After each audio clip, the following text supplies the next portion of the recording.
A suspect in the deaths of 4 University of Idaho students is arrested in Pennsylvania.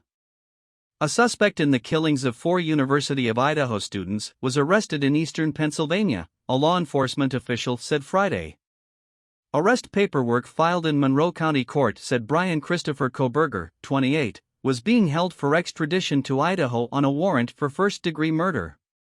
A law enforcement official confirmed the arrest to the Associated Press on condition of anonymity because the official could not publicly discuss details of the investigation ahead of a formal announcement expected later Friday.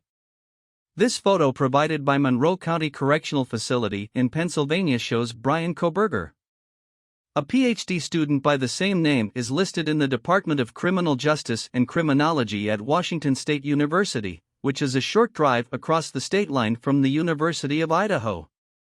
Messages seeking more information were left for officials at WSU.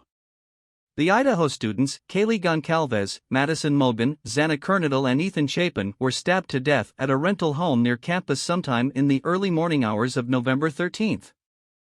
The slayings initially mystified law enforcement, with investigators unable to name a suspect or locate a murder weapon for weeks.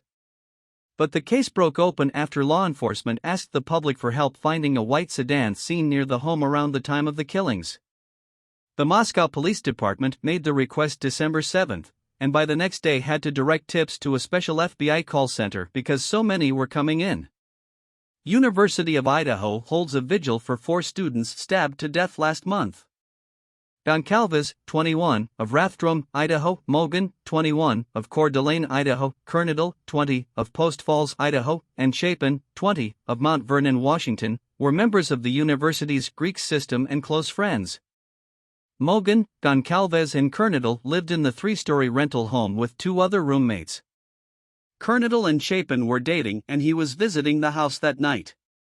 Autopsy showed all 4 were likely asleep when they were attacked. Some had defensive wounds and each was stabbed multiple times. There was no sign of sexual assault, police said.